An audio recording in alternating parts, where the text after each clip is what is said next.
A este complejo entramado nacional se le suma un contexto global donde las nuevas tecnologías van a dar un sacudón al mundo del empleo, de inteligencia artificial y de la renta básica universal. Vamos a hablar ahora con Nahum Klicksberg.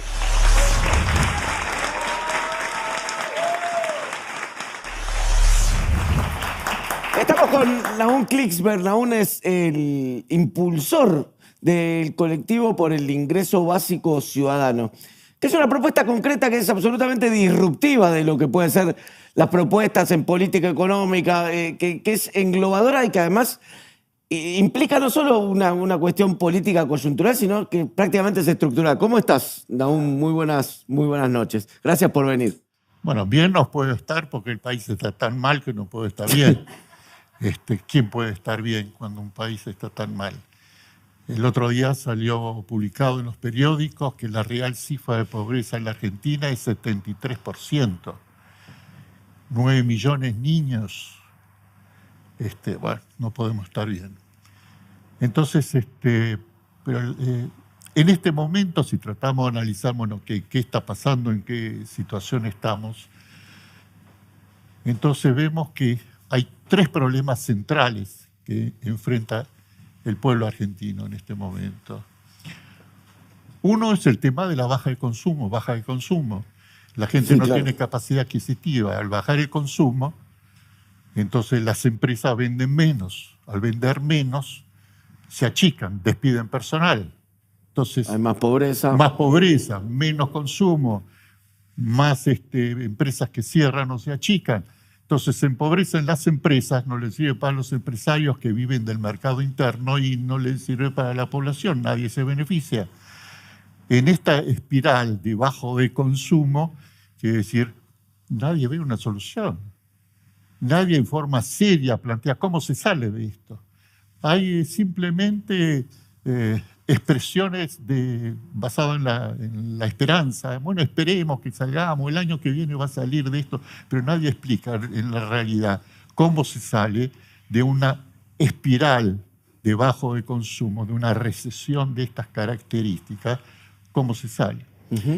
Entonces, eso es un problema enorme. El otro problema es que en el mundo está pasando algo nuevo y que nos empieza a impactar de a poco, pero que se va a ir acelerando rápidamente, que es un problema mundial que causa mucha preocupación, que es las nuevas tecnologías, cómo impactan en el mundo del trabajo. Las nuevas tecnologías me refiero a la inteligencia artificial, la automatización, la robotización.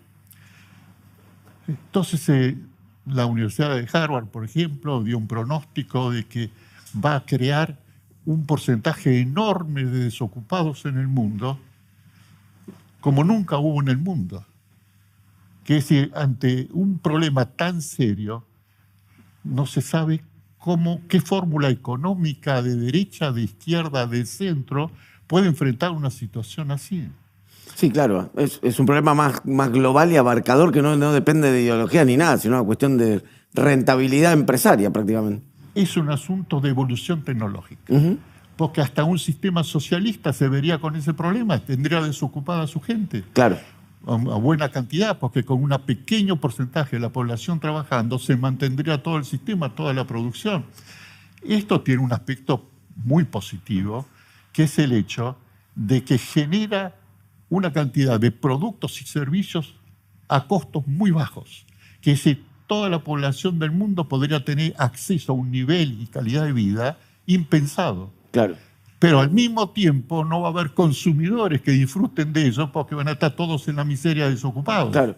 Entonces se da, quiere decir, un hecho positivo, pero al mismo tiempo que la población no la va a poder disfrutar y padecer incluso. Es una ruptura un poco del patrón capitalista Rompe todo lo conocido como dinámica económica mundial y local en cada país.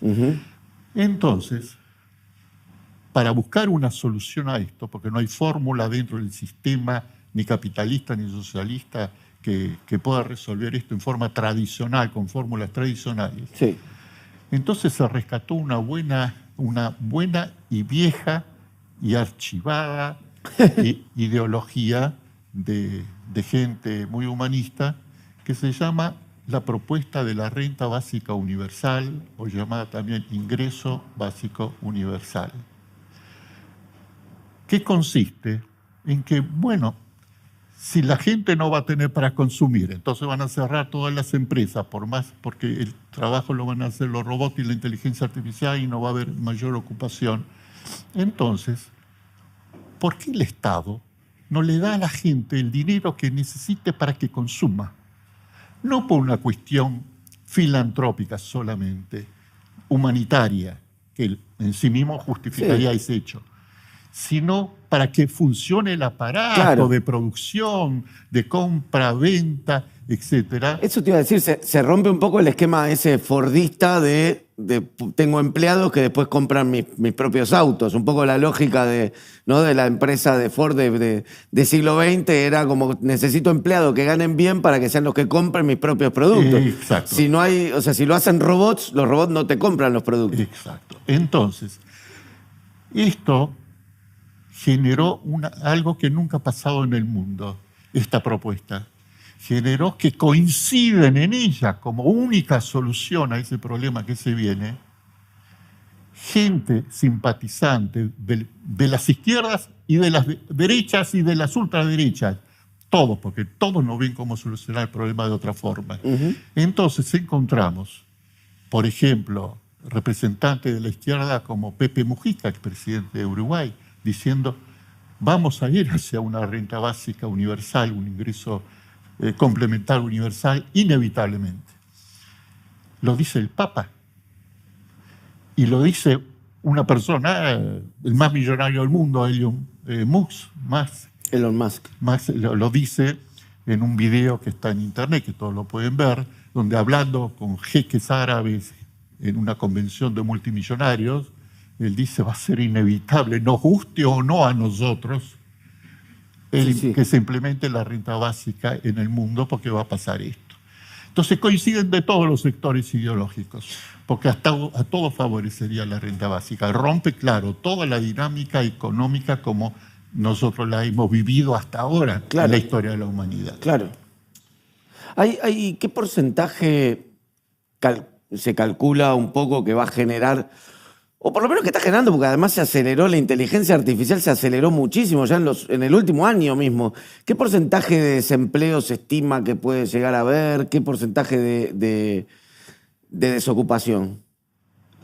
Yo hace poco di una conferencia sobre el impacto de la inteligencia artificial en el mundo del trabajo. Lo di para la Universidad Tecnológica Nacional. Y ahí expuse cifras de investigaciones hechas por universidades e institutos muy serios en el mundo. Y las cifras oscilaban del 50 al 80% de la población mundial. Porque la inteligencia artificial no es que va a estar funcionando como la conocemos hoy, que ya es algo que entró de una forma disruptiva y poderosísima, sino que se retroalimenta y potencia constantemente. Esta inteligencia artificial no tiene nada que ver con la desocupación que va a crearla dentro de 6 meses y la inteligencia artificial dentro de 12 meses y dentro de 18, porque su potencia de capacidad de generar y sustituir trabajo es enorme.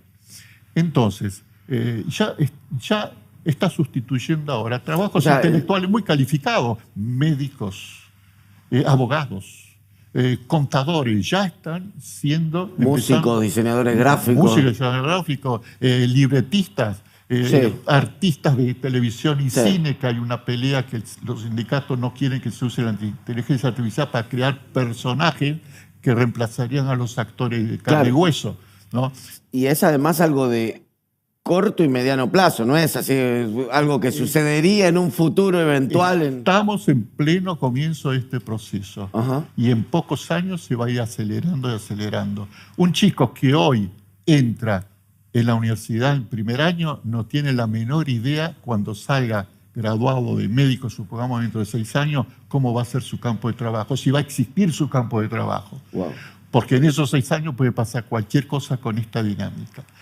Ahora, nosotros antes hemos dicho que uno de los grandes problemas de este país que está enfrentando ahora es la falta de consumo. Imaginemos con el impacto de estas nuevas tecnologías que empiezan a entrar en Argentina, que también van a crear desocupación.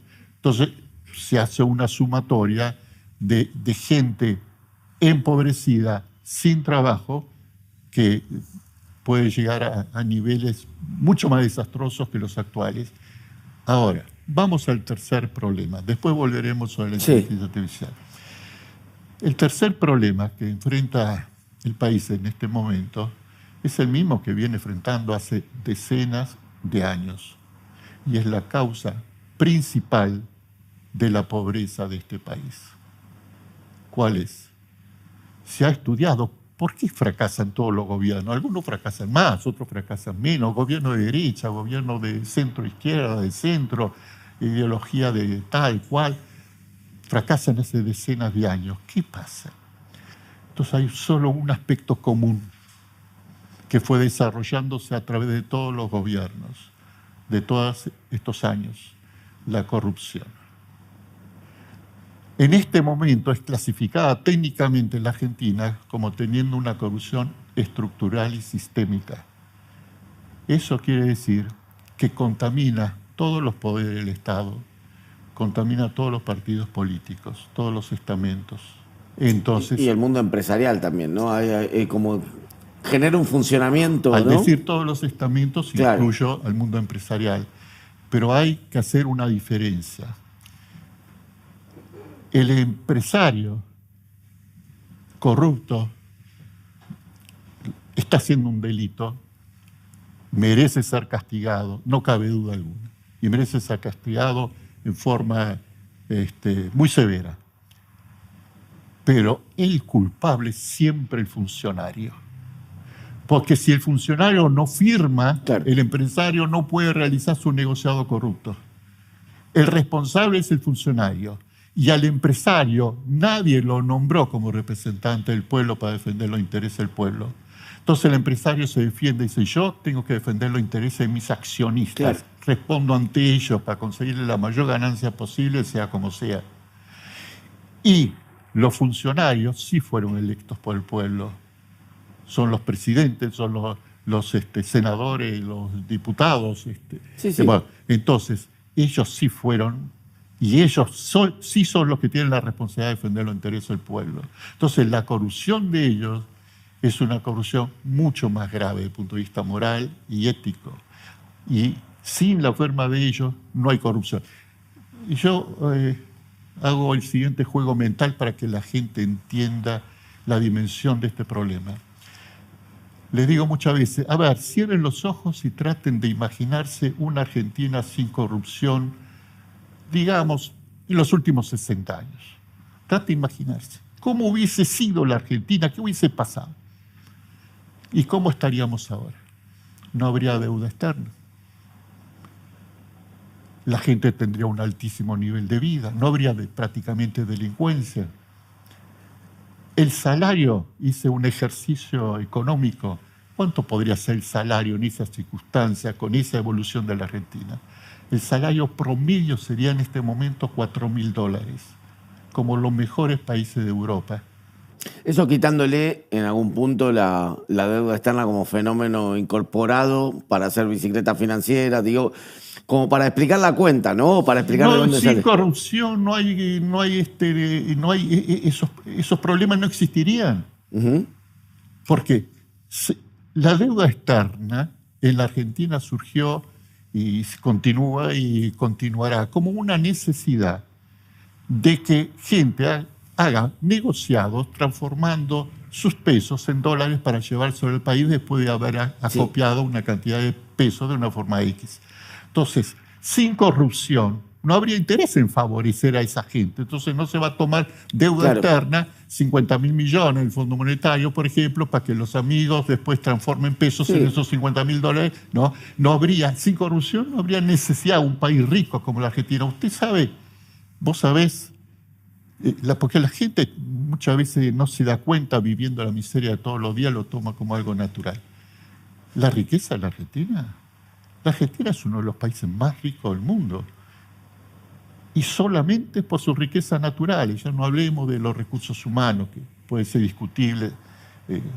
si son buenos, malos, como la Argentina. Bueno, No, permitime, porque esto es muy importante que la gente lo tenga muy claro para saber qué es lo que tenemos y qué es lo que nos sacan de la mano.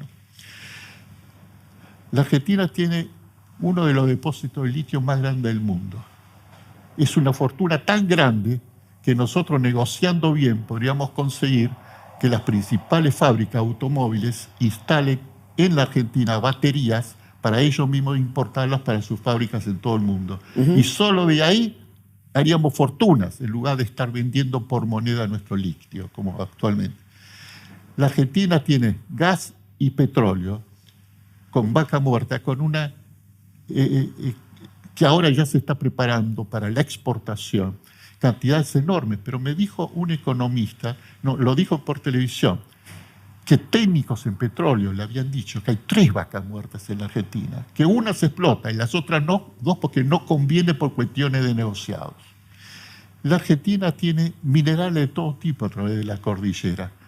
Nosotros exportamos $7.000 millones más o menos en minerales. En la misma cordillera Chile exporta $70.000 millones. Y la capacidad de la fertilidad de nuestras tierras y de nuestros mares que permite que podamos alimentar a cientos de millones de personas, a producir una cantidad enorme de alimentos. Muy pocos países en el mundo tienen tanta riqueza. Por eso hay tantos interesados extranjeros. Por eso está interesado China en poner la mano en la Argentina, Estados Unidos en poner la mano en la Argentina, Rusia, porque demandan de justamente estas riquezas argentinas. Ellos las precisan. Sí, y muchos otros países que no se notan tanto, tipo en minería, Canadá, qué sé yo, en Francia, Alemania, en otras exportaciones, en lo que es exportaciones de cereales, hay intereses internacionales. También una cosa de división internacional del trabajo, ¿no? Hay también una idea del mundo de que Argentina sea siempre un exportador de productos primarios. Pero todo eso no nos estarían sacando de las manos si no es a través de la corrupción. Porque si no hubiese corrupción, el criollo que la vende. Negociamos nuestra mercadería, nuestras riquezas como corresponde y lo distribuiríamos como corresponde al pueblo y todos viviríamos bien en la Argentina. Pero vienen los negociados. Lo que se puede vender el litio en 10, bueno, se vende a 1. La triangulación de las cerealeras, hay miles de... qué sé yo, la depredación del Atlántico, hay miles de cosas, sí. Hay denuncias realizadas por gente muy seria, diputados, senadores, periodistas, denuncias públicas, que en la Argentina hay contrabando de exportaciones para evitar pagar impuestos, que denuncian distintas personas que la cifra anual que pierde el Estado cada año, solo por ese rubro, exportaciones de contrabando, de 40.000 hasta 100.000 millones de dólares. Nadie sabe cuánto es la cifra real, porque no hay ningún control que permita estimar cuánto es la cifra real. Solo con eso la Argentina saldría inmediatamente de las deudas externas, etc. Y eso no podría funcionar sin la corrupción, ese tipo de contrabando. Solamente en grandes evasores fiscales, ¿sabe cuánto se estima que hay en evasión fiscal en la Argentina? Hay 700.000 millones de dólares, se puede estimar, entre bienes en el extranjero y en Argentina no declarados. Claro. Y la mayoría en manos de grandes evasores fiscales. Solamente cobrándole lo que le deben al fisco, la Argentina saldría de todas sus crisis económicas. Pero claro, ¿por qué nunca se los toca? Y ningún gobierno, ninguna ideología los toca, ni el contrabando, ni el cobrarles a los grandes deudores fiscales, porque de vuelta mete la mano en la corrupción. No quiere decir que todos los funcionarios sean corruptos, pero los funcionarios no corruptos tienen muchos problemas en luchar con éxito, en frenar a los corruptos, y muchas veces tienen que mirar para otro lado, etcétera, porque no es fácil. Cuando se instala una corrupción sistémica, estructural, no es fácil disminuirla. Y entonces, mientras los políticos honestos tratan de disminuirla, ¿qué hacemos? Mientras padecemos esta miseria, se nos mueren los chicos por no estar bien alimentados. Usted sabe que chicos no bien alimentados. Por ejemplo, 1,5 millones se denunció UNICEF, hace poco, sí. UNICEF, que hay en Argentina. Comer mal, chicos de poca edad, significa no desarrollar bien el sistema neurológico. Significa que después no pueden rendir bien en la escuela, que no pueden tener trabajos como personas bien calificadas. Sí, sí. Significa que estamos produciendo una generación que va a tener deficiencias como seres humanos en su desarrollo pleno. Y hay 9 millones de chicos en la realidad que comen mal, porque hay 9 millones de chicos pobres, de niños pobres. Entonces, ¿qué presente, qué futuro tenemos? Entonces, ante esto surge la pregunta, bueno, ¿qué podemos hacer? Dentro de este esquema, ¿no? O sea, en el cual vos diagnosticaste muy bien 3 elementos puntuales donde Argentina está identificando 3 problemas, ¿no? Que la actividad económica está caída, que no hay consumo, que cada vez hay más recesiones, esa recesión produce más recesión y la recesión produce ajuste, bueno, etcétera, ¿no? Eso ya sabemos, en una especie de efecto bola de nieve que estamos. A eso le sumamos la corrupción y después viene un elemento externo que es ya cambios mundiales que tienen que ver con que en el corto y mediano plazo a su vez va a haber una enorme desaparición de lo que conocemos, claro, lo que conocemos como mundo laboral. ¿Qué diagnóstico se puede hacer, digamos, como para decir, bueno, en 10 años en ese esquema pareciera todo fatalista? ¿Cómo impacta entonces cómo entra esta teoría, esta propuesta del salario básico? Bueno, entra muy bien, no hay otra.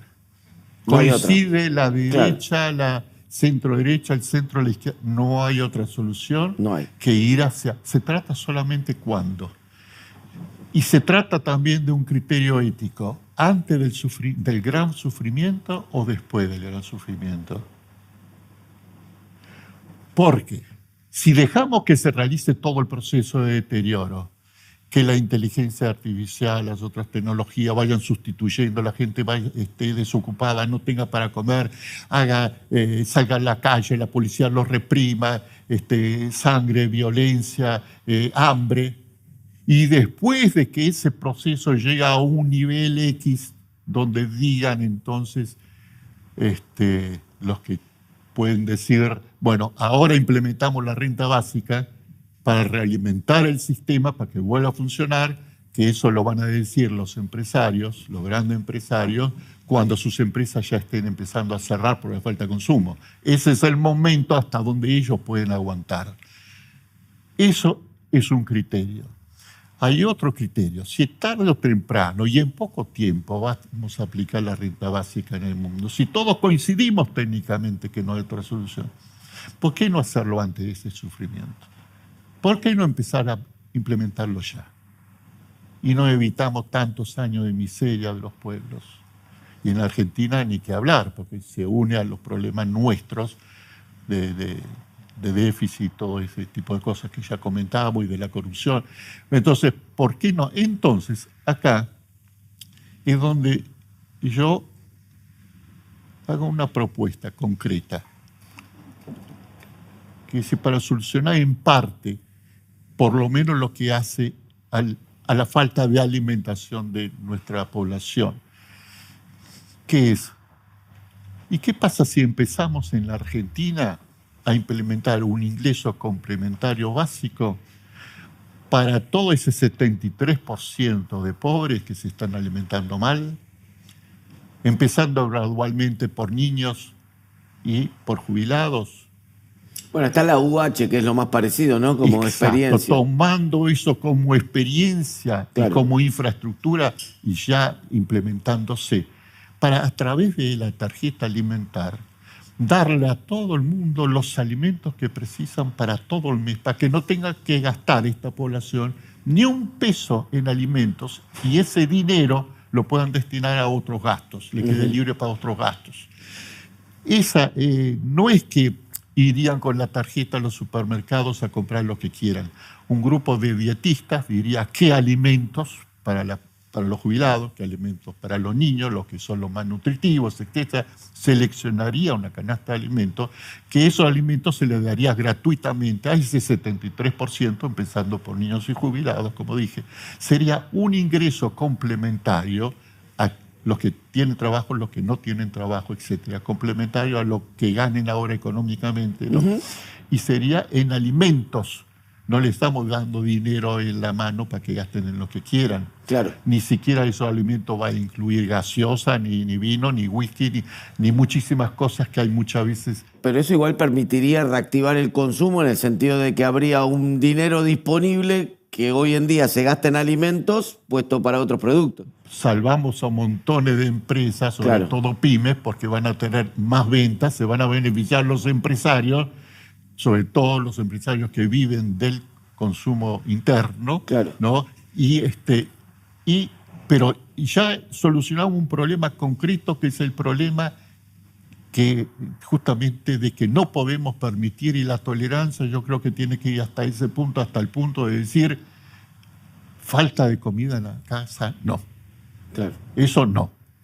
Y eso ya está empezando a pasar, y en millones de hogares en forma muy grave, y eso no puede ser en un país donde tiene tanta riqueza. Es decir, no, eso no podemos permitir. Y el ingreso complementario en alimentos, empezar ese proceso a implementarlo ya. Ahora puede surgir, lógicamente va a surgir, una pregunta. Bueno, pero eso va a costar un montón de dinero, ¿y dónde va a salir el Estado? ¿Cómo va a subvencionar tanto dinero en la alimentación casi de todo el país, 73% de la población? Suena a una cosa rara, a una cosa muy no realizable. Bueno, porque si lo vemos con los ojos tradicionales de la economía tradicional, es una cosa. Pero si lo vemos, como dicen en las Naciones Unidas, hay que hacer esto porque momentos especiales, de especial estrés social, requiere soluciones especiales. Esto es una solución especial. ¿Y cómo se financia? Muy sencillo. El problema de la Argentina es la falta de dólares. Y hacer esto no cuesta dólares. Porque nuestras vacas, nuestro suelo, nuestra posibilidad de implementar un sistema productivo de alimentos sobre el que ya tenemos, poderosísimo, que incluso va a servir para poder exportar más alimentos y elaborados, porque vamos a potenciar nuestra industria propia de elaborar alimentos, no cuesta mayor cantidad de dólares. Más, esmerándonos nuestros técnicos en alimentación, podemos sustituir fertilizantes que importamos por fertilizantes que no precisamos importar, que podemos hacer nosotros, etc. Y disminuir notablemente en dólares el gasto. Entonces, si lo que precisamos es gente que la trabaje, precisamos las tierras, las tenemos, no precisamos mayor cantidad de dólares. Ya tenemos una industria fuerte de alimentos propia, a la cual de esta forma reestructuraríamos para este tipo de implementación. ¿Por qué no hacerlo? ¿Y por qué no empezar a hacerlo ya? ¿Y por qué? ¿Qué obstáculos por ahí encontraron en el colectivo o encuentran ahora? Por ejemplo, te planteo uno que seguramente surja si uno desea implementar eso, que muchos te van a decir, pero si yo exporto determinado alimento, gano mucho más en dólares que si lo vendo en el mercado interno, digamos, a alguien que tiene... Muy bien. Hasta ahora, el gran problema en la economía tradicional es el enfrentamiento entre necesidad del pueblo con necesidad de la empresa. La empresa quiere ganar lo más posible, el pueblo quiere vivir lo mejor posible. Claro. Entonces se da un problema de la plusvalía, etcétera, y entonces no congeniaban estos intereses y venían los conflictos y según la fuerza de cada uno predominaba uno u otro. En este momento, casi todas las empresas argentinas están mal económicamente, les está yendo mal, disminuyen sus ventas y verían con mucho agrado una alianza con las clases populares, porque ahí se salvarían estas empresas justamente al reactivarse las ventas y la producción y todo eso. Y los únicos que se opondrían serían muy pocas empresas, las exportadoras de gas, petróleo, cereales, los de alimentos. Minería, cereal. Y la minería. Claro. Serían porque en un modelo como el actual, en el cual el hecho de que la gente consuma menos beneficia a estos exportadores que recién mencioné, porque tienen más saldo exportable. 47 millones de argentinos consumiendo bien, viviendo bien, consumen más minerales, más alimentos, etc., y menos saldo exportable. Entonces, bueno, conviene que el pueblo no tenga capacidad de consumo para que haya más saldo exportable. Claro. Son los únicos que se benefician, pero en este modelo así está pasando. Ese es el modelo actual. Claro. Actual Milei. Entonces, en este modelo de la alianza de casi todas las empresas que viven del consumo interno, con esta necesidad del pueblo de no dejarse hambriar, entonces estarían de acuerdo justamente en la implementación de este ingreso complementario en alimentos. Ahora, si al mismo tiempo los políticos consiguen disminuir la corrupción, bárbaro.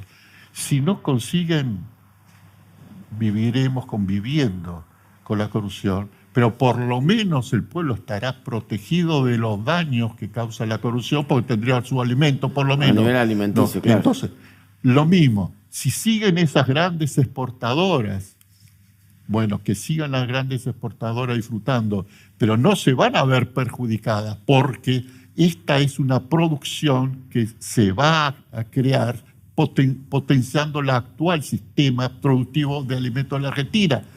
Entonces, al contrario, se va a producir más exportaciones de alimentos elaborados. ¿Hay algún cálculo de cuánto saldría hoy en día tener un ingreso universal en Argentina y en algún punto cómo se financiaría? Si hablamos de un ingreso universal, como la propuesta internacional de la renta básica universal, también llamada ingreso básico universal, entonces tenemos que tener en cuenta que el concepto es más ambicioso. Esto que estoy diciendo está inspirado en ese concepto, pero el concepto es darle a todos los habitantes, todos los meses, en forma individual a cada uno, el dinero necesario para que puedan vivir dignamente, por tiempo indeterminado, por toda la vida. Trabajen o no trabajen, porque igual no van a trabajar, porque el 80%, como dijimos, no va a tener trabajo. El 80% se calcula. Del 50 al 80, nadie sabe. Sí. Porque nadie sabe en Argentina cómo... 65, ¿no? Había una estadística hecha de que Argentina era... En la Argentina... Puntualmente se pensaban destruir. La Universidad de Oxford dijo que el pronóstico para distintos países, para la Argentina, el 65% de los trabajos desaparecerían. Pero si ahora con estas otras crisis que no tienen nada que ver por la tecnología, que se suma, que es esta falta de capacidad de consumo por la economía argentina, entonces más del 65% de los problemas tecnológicos que va a causar la desocupación por el 65%, estamos hablando de cantidades de 80-90% en Argentina. Es enorme, dramática. Ahora, tenemos hambre, tenemos falta de alimentos en 73% de la población. Démosles un ingreso complementario en alimentos, convivamos con los sectores corruptos o no corruptos hasta que los políticos consigan poder disminuirlo, los políticos honrados, ¿no? Convivamos con... En cuanto al financiamiento también, eso te preguntaba, digamos, financiamiento y... ¿Financiamiento para qué? Claro, no, la capacidad de financiar, ¿cuánto saldría? Si hay alguna estadística... Para financiar este ingreso complementario en alimentos no precisamos dólares, no hay que financiar en dólares. Pesos no nos faltan. ¿Y no dispara inflación eso de golpe? No, no dispara inflación. ¿Por qué? Porque esto está diseñado, la propuesta que estoy mencionando, en base a la capacidad productiva de alimentos de la Argentina. Entiendo. Entonces, si usted ahora produce un tomate y el precio va a ser el mismo, no va a aumentar ese tomate, si al aumentar la demanda usted fabrica 2 tomates, produce 2 tomates. Claro. Porque la inflación se produce cuando hay menos alimentos que la demanda. Entonces claro, se produce la inflación. Pero si usted aumenta la producción, y la Argentina tiene todo para aumentar la producción, porque tiene, como dije, las tierras, tiene la tecnología, tiene los técnicos, ya tiene una gran industria de producción de alimentos. Claro. Entonces, quiere decir que los alimentos estos no causarían inflación. Pero aparte no existiría ni siquiera el concepto de inflación en alimentos. Porque usted iría con la tarjeta al mercado a comprar, la tarjeta que le va a dar el Estado, en este caso, pero usted no paga nada. Usted no le interesa cuánto cuestan los alimentos, porque el Estado le da la cantidad de alimentos estipulada que usted precisa para vivir. Siempre va a tener que si tal cantidad de manzanas, tal cantidad de leche, sí, sí, etcétera, ¿no es cierto? Va a tener la cantidad. Entonces, ¿dónde hay inflación? El Estado, con diferentes incentivos, etcétera, hace que aumente la producción para entrar en este sistema, porque las empresas que no quieren no entran y siguen claro, vendiendo en los mercados normalmente a quien viene con dinero a comprar. El sistema actual no desaparece, sigue, pero compite con este otro sistema. Y no se va a quejar mucho el sistema actual, porque este nuevo sistema están los que no tienen capacidad de consumo de alimentos. claro. Entonces no está perdiendo mercados. Igual ese mercado no lo está teniendo en la medida en que baja la capacidad de consumo de alimentos. Entonces no se resiente eso empresario, porque el asunto es convivir con todos, con los buenos y los malos, para que todos podamos vivir hasta que podamos mejorar de una forma mejor a nuestro país. ¿Y qué onda el tema de la política, no? Porque a la larga, como implementar esto implica un esfuerzo de hacer política fuerte, ¿no? Más esfuerzo de política va a implicar si no se hace Si esto. no se hace. ¿Sabe lo que se viene? ¿Sabe lo que se viene? ¿Qué se viene? ¿Por qué cree usted que se destina ahora 100.000 millones de pesos para los servicios de inteligencia? Que se compra todo lo que precise la policía, que se están sacando leyes para que el ejército pueda intervenir en temas conflictos nacionales. Se está preparando algo que lo dijo el presidente. El presidente dijo, va a llegar un momento, aunque llegue un momento que los pobres estén tan mal, ¿se van a dejar morir? Nadie le preguntó, ¿y cómo va a continuar? ¿Qué van a hacer? Claro, no se van a dejar morir, van a salir a la calle con violencia a reclamar por comida. Entonces ahí se le tira a la policía, etcétera, etcétera, los mecanismos de represión, que puede o no dar resultado eso, supongamos que dé resultado, entonces ¿qué van a hacer? Esos que no pueden con el reclamo en la calle de alimentos, ¿qué van a hacer? Siguiendo el pensamiento del presidente, se van a convertir en delincuentes. Va a dar un revólver y van a salir a la calle a asaltar al primero que pase por la esquina. No se va a dejar morir de hambre. Estoy de acuerdo con el presidente en ese sentido. Entonces eso es mucho peor que implementar el ingreso complementario en alimentos. Para los políticos va a ser mucho peor. Se tienen que cuidar los políticos, crear una situación de violencia, conflictividad social que sea tan grande. Tienen que evitarla a toda costa. Ellos también pueden ser víctimas. Entonces, vivamos en paz, que cada uno tenga por lo menos para comer mientras mejoramos el país, mientras tratamos de mejorarlo, si es que se puede mejorar. Pero el límite es ese. Falta de comida, no. Uh-huh. Vamos a dejar un link para quienes quieran interiorizarse en el tema, lo tienen en la descripción del video, y participar del colectivo por el ingreso básico ciudadano universal. Para los que quieren más información y detallada de todo esto está detallado con cifras y todo, en el sitio que dirijo, en CIRUDIS, Centro Internacional de Información sobre la Renta Básica. El sitio es propuesta para terminar con la pobreza.blogspot.com. Muchas gracias, Nahum Klingsberg. Interesantísimo. Muchas gracias por venir. Y ojalá triunfe, ¿no? Ojalá triunfe esto. Muchas gracias.